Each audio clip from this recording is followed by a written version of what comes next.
453931. Follow us on our social media platforms at High Impact 1021 FM. Our deals are hotter than the weather itself. Our deals are hotter than the weather itself. If it's public opinion, expert analysis, information that matters to you, we have it on record Mondays to Fridays, 9 a.m. on High Impact 102.1 FM. Call us 0700 1021 1021. WhatsApp 0907 224 5018.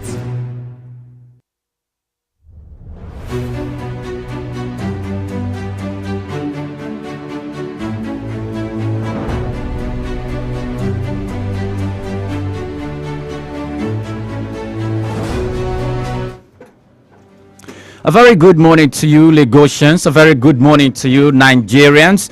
Today is Friday, the 17th of February, 2023.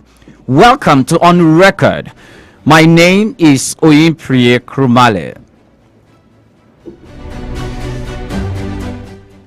Now, on record, we discuss the actions, the inactions of government, the ministries, departments, and agencies, as well as business and health affairs that shape our world view. The program also encapsulates personalities, institutions, authorities that make decisions that affect the lives of people one way or the other. And then we also avail you, our listeners, the opportunity of calling into the program and ask questions from our guests on the topic of discussion.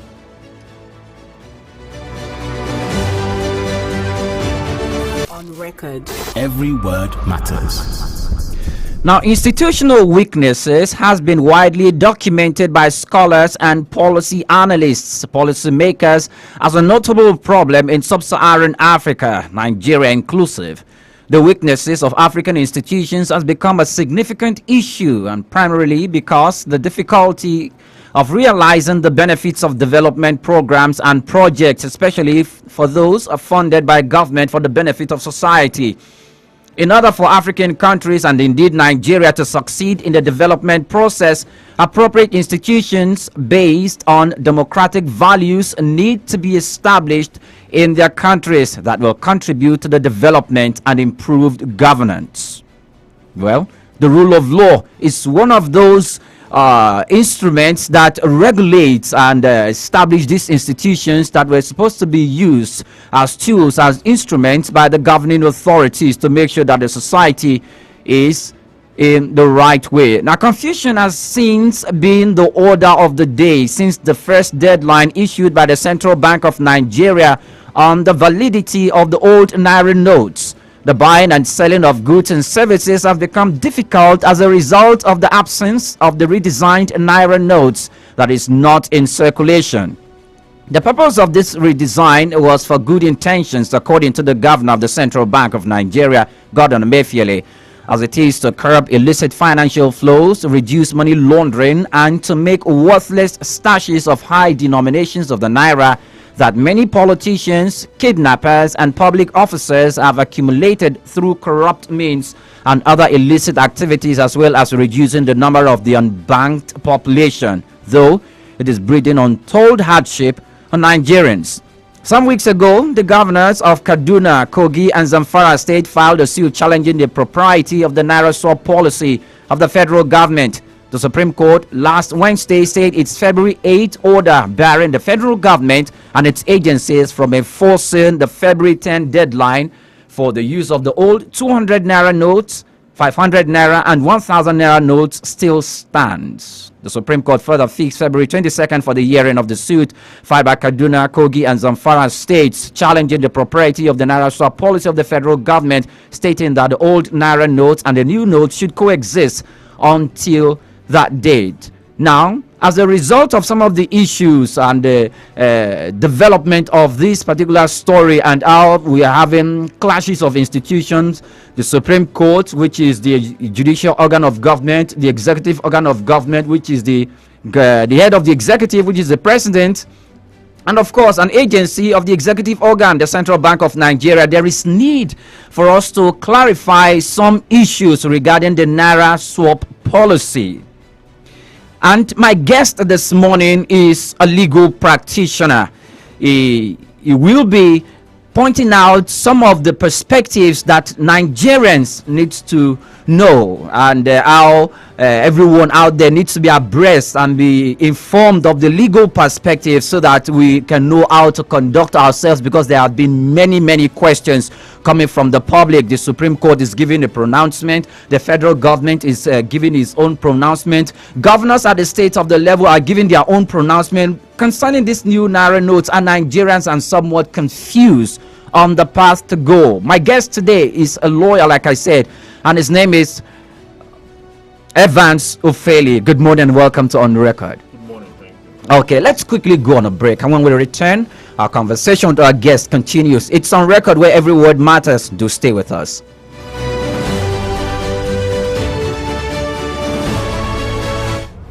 Beyond the everyday conversations,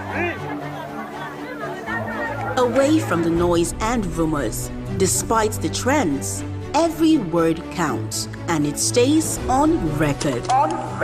Every weekday, 9 a.m. on your urban lifestyle station, High Impact 102.1 FM. Call us 0700-1021-1021. WhatsApp 0907-224-5018.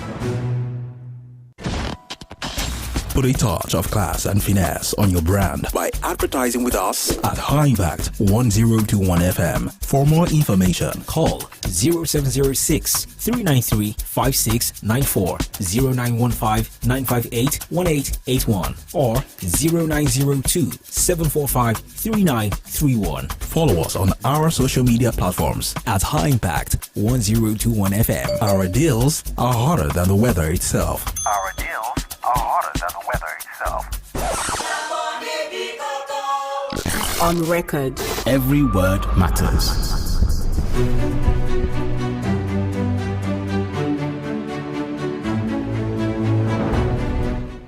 Welcome back. It's On Record, where every word matters. You can send in WhatsApp messages first before we start receiving your call. We will be receiving your call in exactly 9:20, but you can send in your WhatsApp messages to 0907-224-5018. We are live on Twitter at High Impact 1021 FM. We're also live on YouTube at High Impact 102.1 FM. Good morning once again, Barrister Ofeli, and welcome to On Record. Thank you.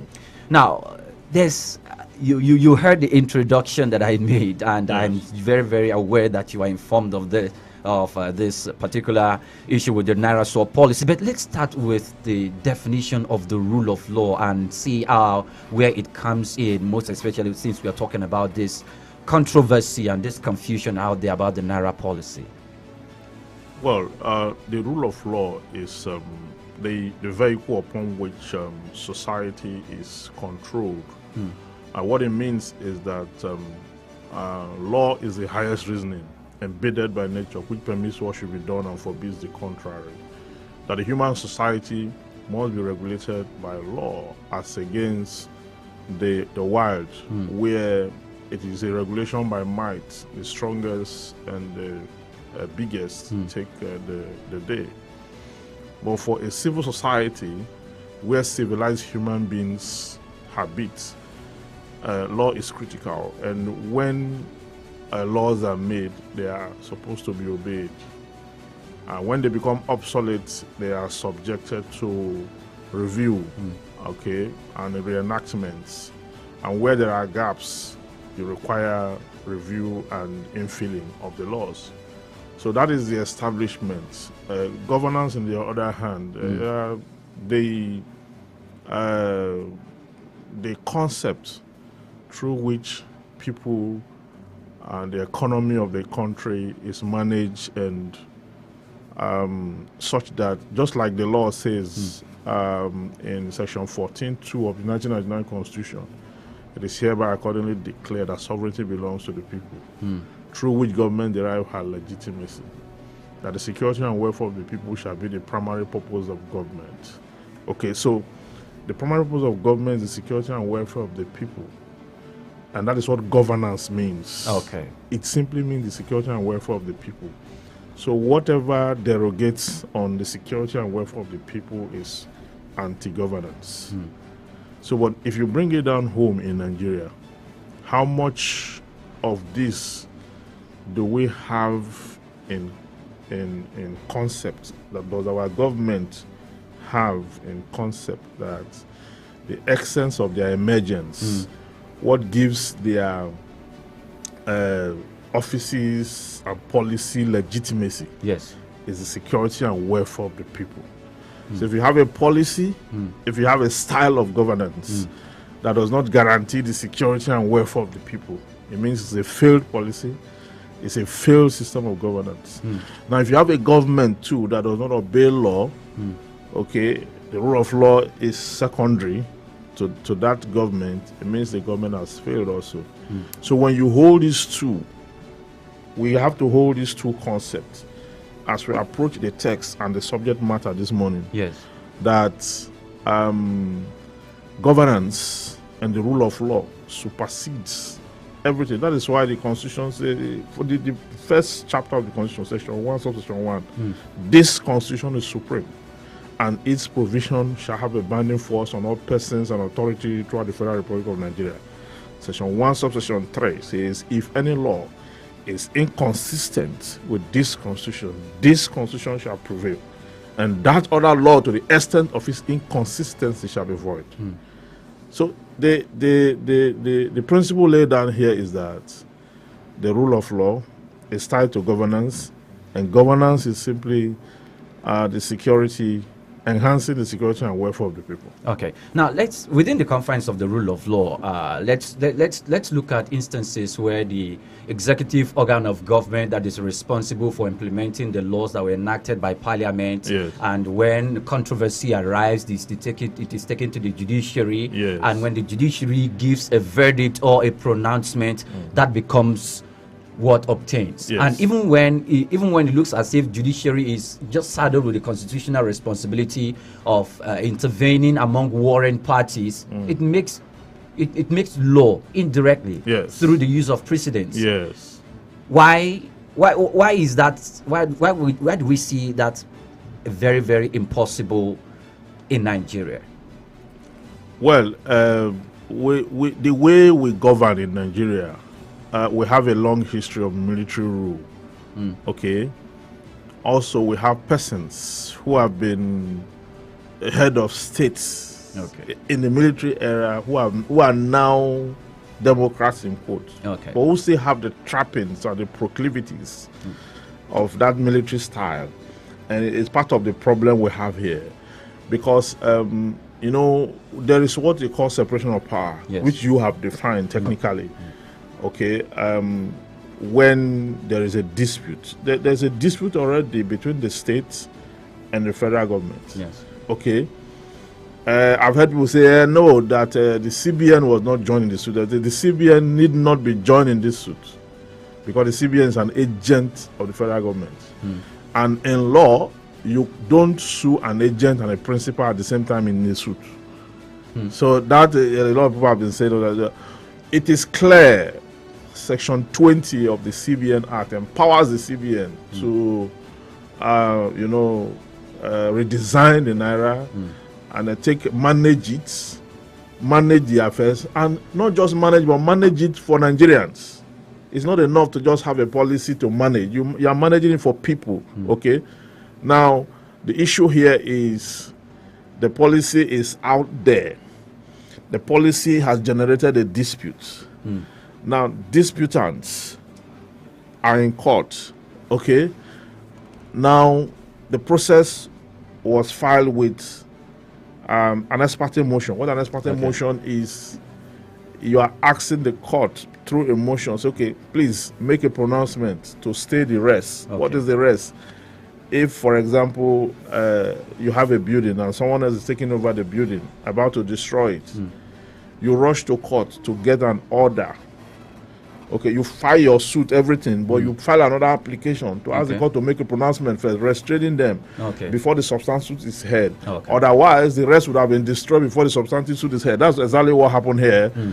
That order was made that, okay, parties should maintain the status quo ante bellum. What it means in law is that parties should just remain where they are, maintain the old position. Okay. Until the court look at the substantive suit. Okay.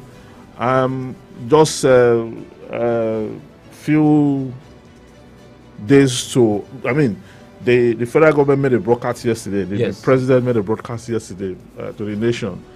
And it was surprising because, first of all, I'm not unaware of the mischief that the executive is trying to cure. The intention is very good. The intention is good. Okay. But you must be careful when you focus on the intention only. Because if you focus on the intention and you break the laws, you create a precedent. Okay. And in future, the precedent is what will be seen and not the intention. I don't know that I get what I'm saying. Yes. Yeah, so in this case, what has happened here is that a lot of people have stacked up Naira notes here and there to buy votes, kidnappers, criminals, so many persons. And these funds are outside the banking system. Yes. It tells on the economy, that's correct. Yes. We need to reclaim these funds. We need to dispossess some of the politicians who have these funds they want to use for wicked purposes. We need to do that. That's correct. And that's the intention of the federal government, CBN. That is the intention of the federal government. That is the intention of the CBN. Yes. But the underlying issue here is that this same matter has been taken to court. And the court have made a pronouncement to say stay proceedings. Maintain the status quo. Yes, maintain the status quo. Now the president now went ahead. Now, Barrister Feli, I have to interrupt you here because I need us to just let our people know, because you are a lawyer and I know you are doing your best to come down to people who are not the lawyers. When you say maintain the status quo in that particular sense, I want us to describe it using the position of the federal government and the position of the court in the use of the old Naira notes and the new Naira notes. Yes, maintain the status quo means you spend both the old Naira and the new Naira. Okay. Because the issue is that the new Naira you rolled out is not sufficient. It's not seen. It's not circulating. Perhaps the old Naira note is... Perhaps the new Naira note has taken the place of the old Naira note, because the old Naira notes, much of it has been detained by criminal elements. And the CBN made us to bring all our old notes to the bank because they're going to, have these the new notes. They shifted to April 10th, February 10th, and all that. Yes. Now, this same criminal element took those old notes too back. But when the new note was released, it appears they have also detained the new notes. So, I mean, the purpose for which this policy is rolled out is technically defeated in a way, because I feel, where are the notes? The new notes of the billions that was printed. Where are these notes? They are not properly in circulation. It therefore means that perhaps the fear that the old notes were detained for criminal purposes, perhaps that same issue has happened to the new notes. So where do we go from here? Maintaining the status quo anthem, what the court wanted the public to do was that they should spend both Naira, depending on when the court now determined the suit. But while that was pending, the president made a broadcast and overruled the court, because that's what it means. When he said that they should reintroduce the 200 Naira notes. Yes. Okay, yesterday into circulation. Yes. For the next 60 days. Yes. Okay. So what it means is that the executive seems to have taken over the function of the judiciary, of the court, that was supposed to make a pronouncement. Okay. Yes. Mind you, I repeat that I am not adverse to the policy. Yes. But that the CBN didn't have a full grip of the situation. The CBN is unable to control the commercial banks effectively. Okay. Because so many bank managers were caught holding the new notes. The new notes. Okay, yes. possibly for some other persons. I mean, and all that. So, what is the job of the CBN? Is to regulate effectively the commercial banks. So that seems to be hanging somewhere. And the human element, there's a human element in this. I mean, I would say 60% of the problem now we have is orchestrated from human elements. Those who just decide that they will not yield to the policy, but that they will take these funds to persons who have paid for it or who can pay extra for it. When you get down to the agency banking, that's the POS operators. Yes. Those ones are not even regulated by anybody. They are regulated by the laws of the street. And the laws of the street is like the laws of jungle. The laws of the street is like when you are in the wild and you have a mouse and you have a lion. The lion swallows the mouse immediately. That is exactly what the POS agents and operators are doing. You go to some places, you want to take 10,000 naira. They ask you to go and bring 3,000 naira. So you use your money to buy your money. Now we're talking about citizens that are impoverished already. We're talking about citizens, we're talking about 65% of us, 133 million Nigerians are living under multidimensional poverty. I beg your pardon, let me interrupt you here. And the phone lines are open now. This is already 9:22. You can call into the program. The phone line to call is 0700 1021 1021. I take that again, 0700 1021 1021. Send in your messages to our WhatsApp line 0907 224 5018. We are live on Twitter at iPad 1021 FM. We are also live on YouTube at iPad 102.1 FM. But before I continue the conversation with Barrister Evans Ofeli, let's go on a break. And when we return, we go to another aspect of the conversation. Do stay with us. It's On Record, where every word matters. On Record. Every word matters. If it's public opinion, expert analysis, information that matters to you, we have it on record. Mondays to Fridays, 9 a.m. on High Impact 102.1 FM. Call us 0700 1021 1021. WhatsApp 0907 224 5018. I have given approval to the CBN that the old 200 naira banknotes be released back into circulation, and that it should also be allowed to circulate as legal tender with the new 200 naira, 500 naira, and 1,000 naira banknotes for 60 days from February 10th, 2023 to April 10th, 2023, when the old 200 naira note ceases to be legal tender. Defendant is still subsisting, and the court confirmed now, and the implication of that is that the old notes still remain as legal tender in this country. The policy or directive given by the CBN governor becomes inconsequential in the light of the fact that the court has extended the lifespan of the interim order granted on the 8th of February. To the fact that the old notes and the new notes, all of them are legal tenders in Nigeria. So On Record. Every word matters. Welcome back. Thanks for joining us on Record. One of the soundbites you heard there was President Muhammadu Buhari, a part of President Muhammadu Buhari's broadcast yesterday to the nation about in the bid to address the uproar. And the other soundbite you heard was a lawyer, a senior advocate of Nigeria, who was, since the federal government and 3 other governors took the case to court, and they were given their position on the old and the new naira notes still being a legal tender.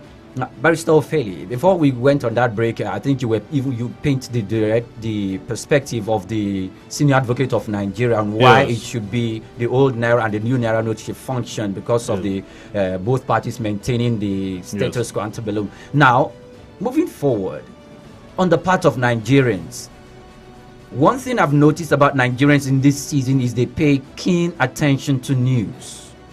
On their phones, they are listening to the radio. They heard the president's broadcast. Before then, they watched on television the case in court and the Supreme Court's pronouncement. Yes.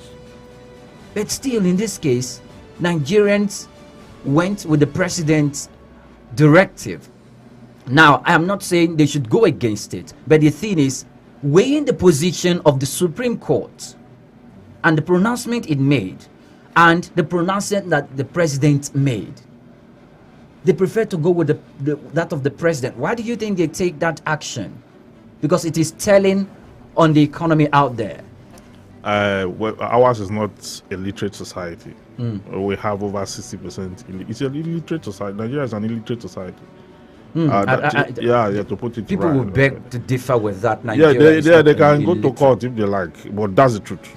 It is because of it's about 59%. The NBC code will not want to have a radio station for us to just entertain a pronouncement that Nigeria is an illiterate society that way. You can say a section or maybe like 15%, 25%. That's what I'm telling you. I said okay. 59%. I mean, 59%. Check it out online. You see that the level of awareness of the people in a country determines the way they live, their lifestyle, and what. Because the truth is that if you know a little of the law basics, the president's word is not law. Nigeria does not operate monarchy, okay, where anything the president says becomes law. I understand why Nigerians are going with that directive. Why? Our democracy is not properly sitting on the rule of law. The same president, because he's the architect of all these things, have disobeyed court orders on several occasions. Abuse section 308 of the Constitution that gives him immunity, because you cannot bring an action against the president as we speak, because he has immunity, and the governors, deputy governors, and the vice president. Yes, you understand. And some of these actions are, like I said before, you see, I'm not unaware again about the intention of this policy, okay, but I'm saying you must carry it along precedent. I had expected the president to say that in his broadcast, that since the matter is now before the Supreme Court, and the Supreme Court have made the following orders, and have gone ahead to extend the order, yes, Nigerians should adhere strictly to the pronouncement of the Supreme Court. Okay. Pending on when they fully determine. That is how to rule, lead. You don't come out with a decree verbally and all that, and everybody just people will want to go by the president's directive because of the consequences that comes with a democracy that is not sitting proper on the principles of law.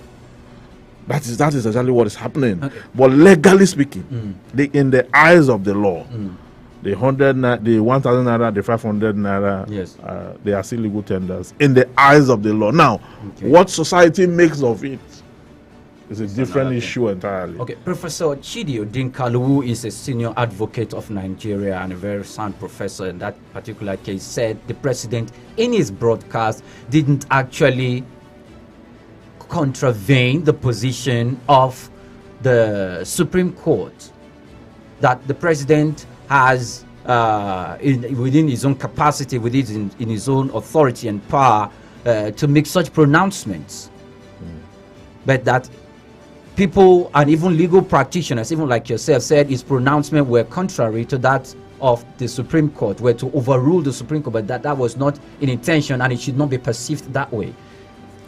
Well, if you look at the broadcast, you can deduce and infer from the president singled out the reintroduction of the 200 naira note. Yes. The 200, because we have three of the denominations. 1,500 and 200. These three denominations. Yes. Only the 200 is hereby reintroduced according to his broadcast. So it leaves you with what? The Supreme Court has maintained status quo. Somebody is saying, okay, reintroduce. It means before now, the president has concluded that that means the policy from the CBN was actually coming directly from the president. That's what it means.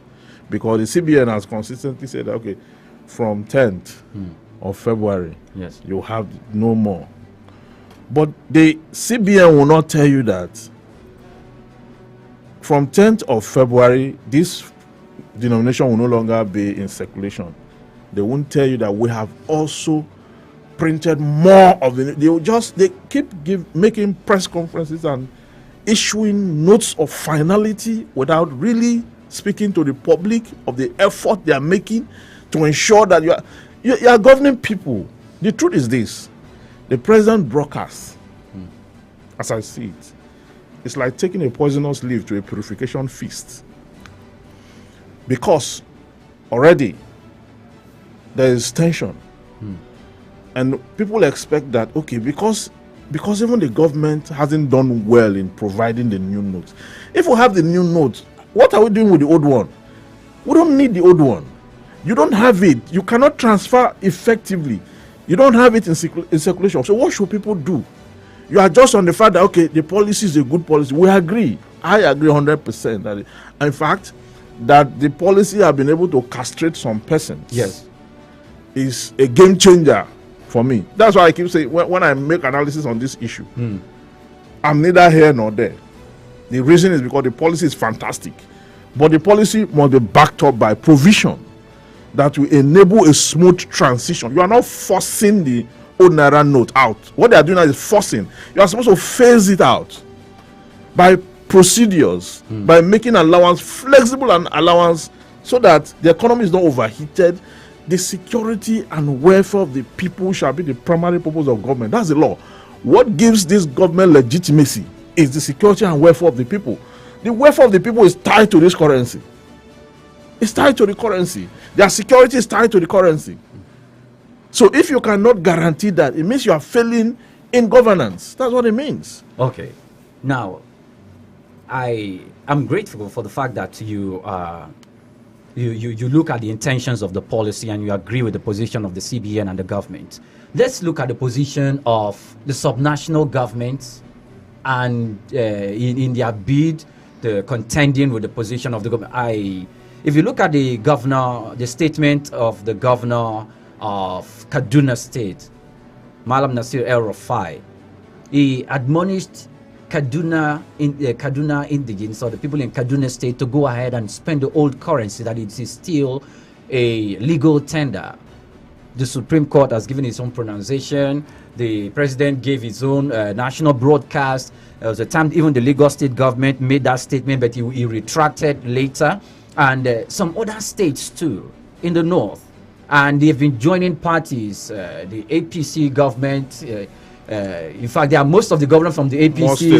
Most states are joining. Most of the governors from the APC are the ones against the president, who is from their party. And some governors from the PDP are going to the position of the president, which this has never happened before in the Nigerian political system. So let's give it a little bit, let's analyze it from the position of politics in this sense, because El-Rufai said it is an attack against the presidential candidate of the party, and that it was to sabotage his chances. How do you perceive this? That means he should tell us more of what he's saying, because it's not only the APC candidate that is in the race. I mean, if this policy is meant to sabotage, he's talking as if it's the APC presidential candidate only that is in the race. Are they not all affected by the current? The other political party, are they spending the old notes as against this party? So it tells you that these people have stuck. See, me, I don't know how to talk. I talk the way it is. These people have stacked the old Naira notes for which they want to use to buy vote. That's exactly what is happening. And now they are making it to look like they are going to court on behalf of the people of their states. These are politicians who don't talk about the people. If you go to their respective states, their policies is not even about the people. It's not about the people. Their policies is tied to their own interests. Okay? Then all of a sudden, they are now talking about the people's welfare. We know that the people's welfare is important. So you know that the people's welfare is important all this while. But he didn't do anything about it. You see, I am not condemning the president's speech or approach. I am talking about precedent and law. You understand? I am so grateful that a president have a mind of his own in this whole shenanigan, this whole dispute. Because it's a very delicate one. The moment you are looking at it from one side, the president is wrong. And then the sub-national governance, the government, the states, Yes. They're saying, what the Supreme Court said is It's the law. you would think you are saying the same thing. You would think you are on the same page with those governors. You are not on the same page. You are saying the same thing. You meant the same thing, but you are not on the same page because they are coming from somewhere, from an illegal point where these funds, they want to use it to buy votes, and they need to disburse it. And if it ceases to be a legal tender, they will not be able to use it to pay. And you have gullible citizens too, who will not vote until they are paid.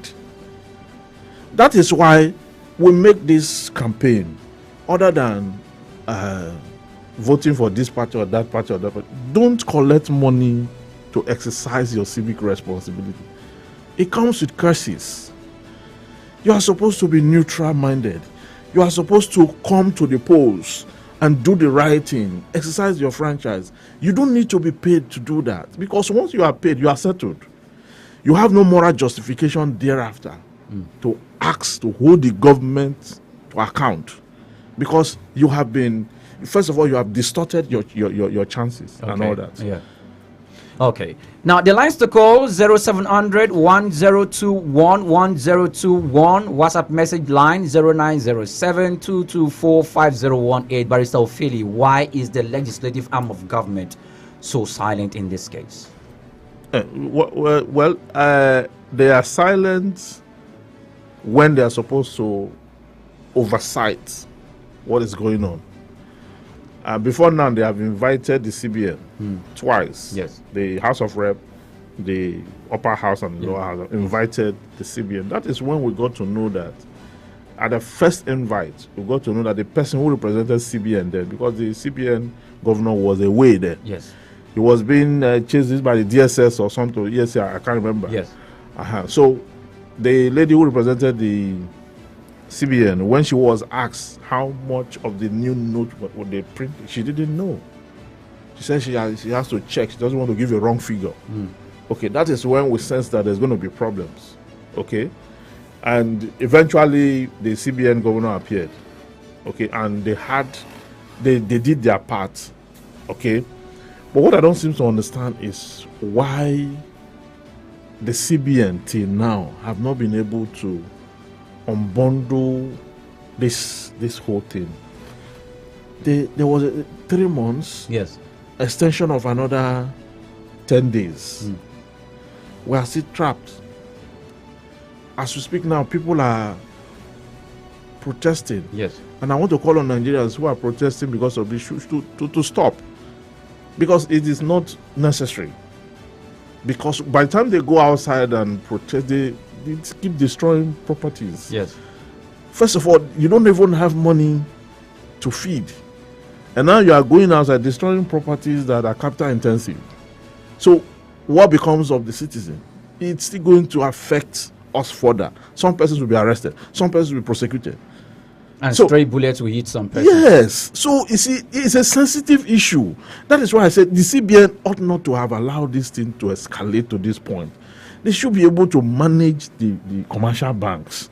They should be able to disburse this money effectively, or devise another means of disbursing it. If the commercial banks are no longer responsible, CBN can get more staff or ad hoc staff, take this money directly to the supermarket and to business people.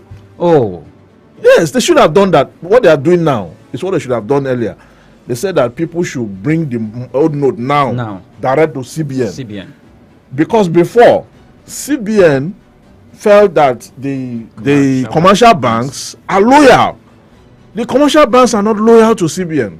Now they failed the CBN. The CBN is now asking the people to come directly because as an individual, you're not supposed to interface with CBN directly. Yes. But now they say, okay, come bring it. Now, when you bring, we'll exchange it. All you need to do, take documentations, and then we will give you the. They ought to have done that. But the CBN is not giving out new Naira notes.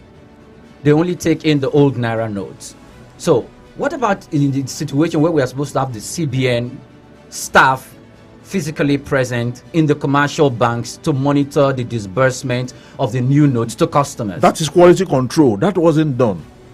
So all they did they just gave the funds to the commercial banks, and those ones circumvented it. Possibly the whole of the old note that have been detained. It's possible that this new one also have been detained. But what does this spell for our polity when institutions of governance that have been saddled with the responsibility of governing in accordance to the rule of law?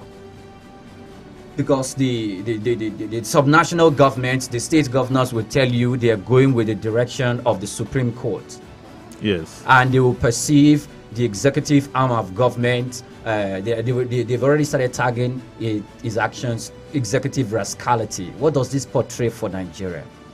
Well, it portrays a lot of confusion because I would have thought that the president will intervene in a way that is not radical. He ought to have called on this state government and settled the matter out of court before this broadcast. That's what he should have done. And then I agree. I learned that there was a meeting. Yes. I learned that there was a meeting, but the state didn't agree with what. So the president now went ahead with that same position. That is not tidy for me. They should have resolved this out of court. But it is also difficult. It's also difficult to resolve out of court because of the underlining, the ulterior motive, criminal, behind it. They want to scuttle. They want to use this fund to scuttle this election. But Barrister Ofeli, do you not see governors who went all out to say that the old Naira notes, contrary to the position of the president, they say the old Naira notes, they are still accepting it. In fact, they are saying in their state, most especially in Kaduna, that they are accepting that note and people should go about using that note. Do you not see that as a treasonable statement? It's not treasonable because the court hadn't, the matter is in court, it's sub judice. Okay. And that statement is in line with what the court, orders the court has made. Do you understand? Okay.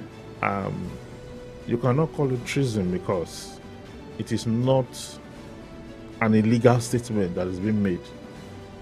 If you want to put it in the eyes of the law, yes, it is a president broadcast as illegal in the eyes of the law. But the intention, like I said before, the prospect is to fight corruption. But while you are fighting corruption, it is not the law that you break the law to fight corruption. Okay, now let's look at this from the perspective of the judicial arm of government itself. It looks as if the judiciary itself is not tackling this thing headlong. The postponement of the adjournments of the cases seem to be prolonging it. It is now adjourned to the 22nd of February, which is just 3 days away from the elections. Yes, and because 10 parties applied to join the suit. Okay. 10 states applied to join the suit. So, and then when you have motions from 10 states to join a particular suit, on the day the court is supposed to determine the suit, the court will first of all determine the joinder. Okay. You understand? Yes. That is why that adjournment was made. And it's quite short. So we need to wait for that adjournment so that the Supreme Court, the case is before a court. So, I mean, the Supreme Court have not even determined the matter. The way some people do their analysis, the judge has said the Supreme Court did not determine the matter. When a case is in court and there's a preliminary objection from the federal government that the court does not have jurisdiction, and the federal government, the Supreme Court does not have jurisdiction. Yes. Whenever you bring a preliminary objection before a court that it does not have jurisdiction, the court will not just wake up and say, okay, true, I don't have jurisdiction. The court will first of all assume jurisdiction to determine whether it has jurisdiction or not through that preliminary objection. You understand? That's the law. So if it now determines that it does not have jurisdiction, it will wash its hand off and tell you it has no jurisdiction. Because if it makes any pronouncement, jurisdiction is a lifeblood of litigation. Okay. If you, no matter how fantastic a judgment is, how flowery written or whatever it is, with reasoning and all that, if it is determined without jurisdiction, it goes to no issue. So that is what can be set aside at any time. But the intention of this, of the Naira redesign and with the way how close it is to the election, do we, on that particular day, on the 22nd, a lot of people are waiting for the determination on that case. Do you think it could, which way do you foresee this matter going? No, it was not allowed to preempt the court. Okay, to preempt the court. It's sub judice. Yeah, if we make a pronouncement right now, it means we have usurped the authority of the court to do so. So let the court decide how it will go. So 2 days from that day is the general election. Yes. So we will now see what. But I know in their wisdom they will do what is the law. Okay. That's what is most important. Okay. Well, I'm still speaking with Evans Ofeli, is a legal practitioner. We've been entertaining the issues on the Naira SOAP policy and the forth and back between the state governors and the executive organ of government, the federal government, and of course the Supreme Court on the other hand. Let's go on a break. When we return, our conversation continues. Before we round up, do stay with us. On record, every word matters.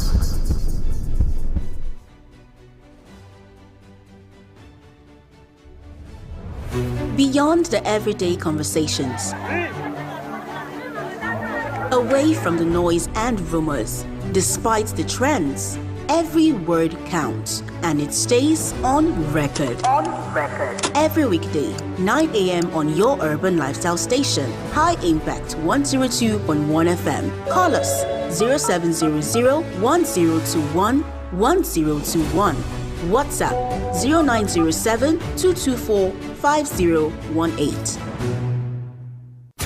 Hitting you from the very top of High Impact Universe. Are you listening? Like what you hear? Then reach out to us now and let us know how clear our signal is from where you're listening. Call us on 0700 1021 1021 or chat with us via WhatsApp on 0907 224 5018. You could also send us your feedback via our social media platforms at High Impact 1021 FM. We'd love to hear from you. Keep listening to your number one urban lifestyle station, High Impact 102.1 FM. On record, every word matters.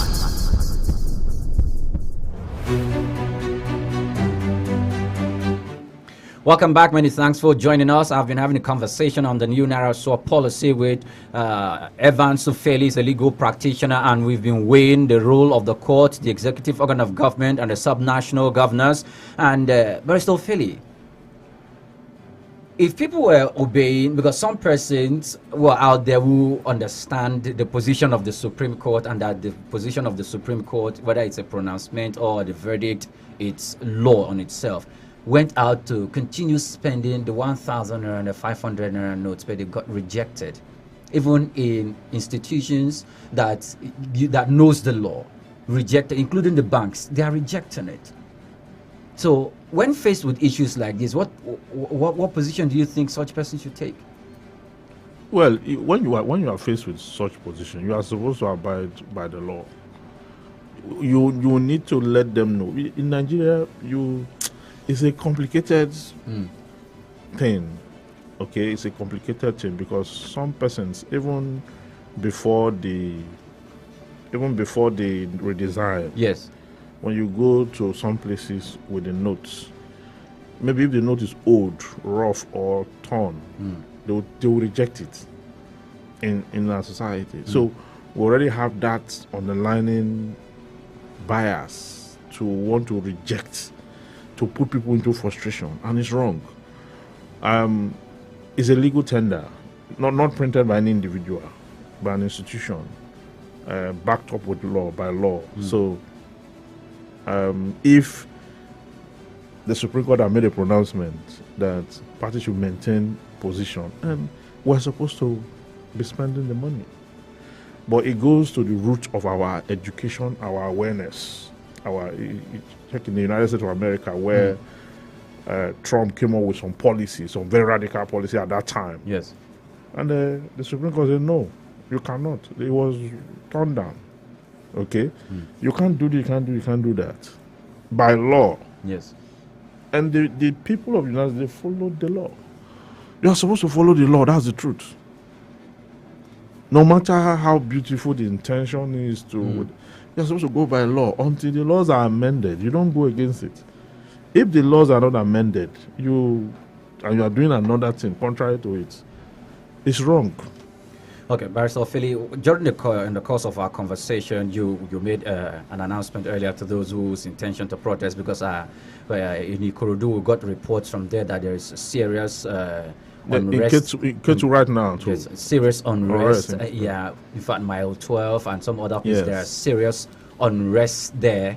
And we equally heard that the police and the military have been deployed to go bring calmness in those places. But even though that is good, it has become one or too many cases of people being shot. So while they go there to restore peace, people shouldn't get shot. But I would just like you to make that statement again, or in a way of advising those who are going there to protest, and the reason why they shouldn't go on destroying public properties. Yes, I know that peaceful protest is what is recognized by law.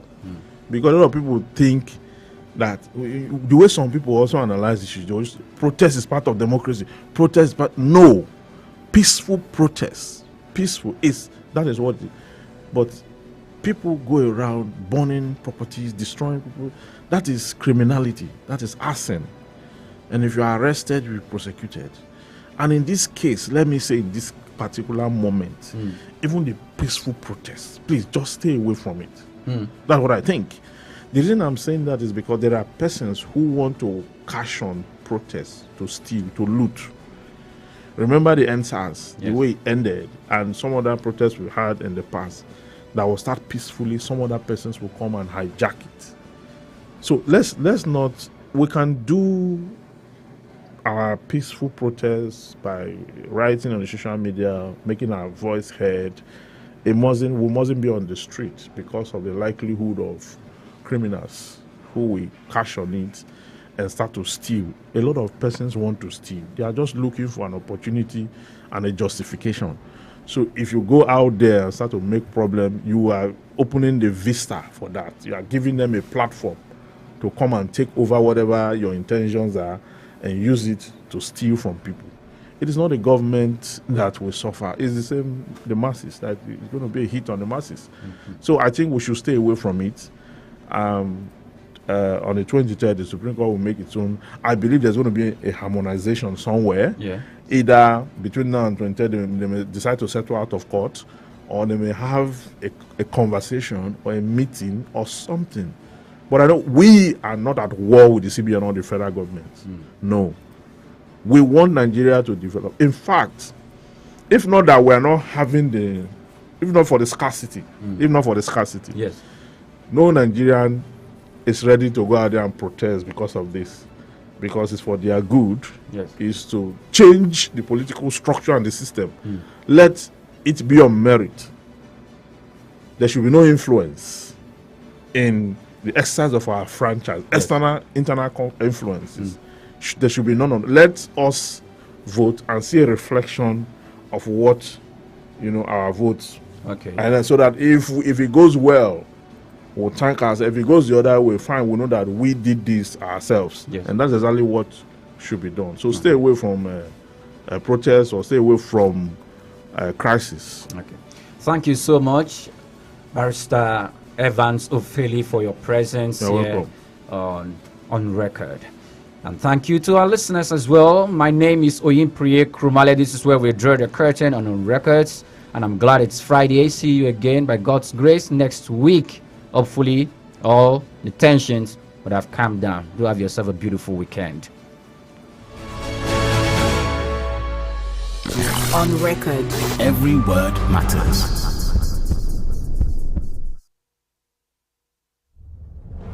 If it's public opinion, expert analysis, information that matters to you, we have it on record Mondays to Fridays, 9 a.m. on High Impact 102.1 FM. Call us 0700-1021-1021. WhatsApp 0907-224-5018. Here are some guidelines to follow.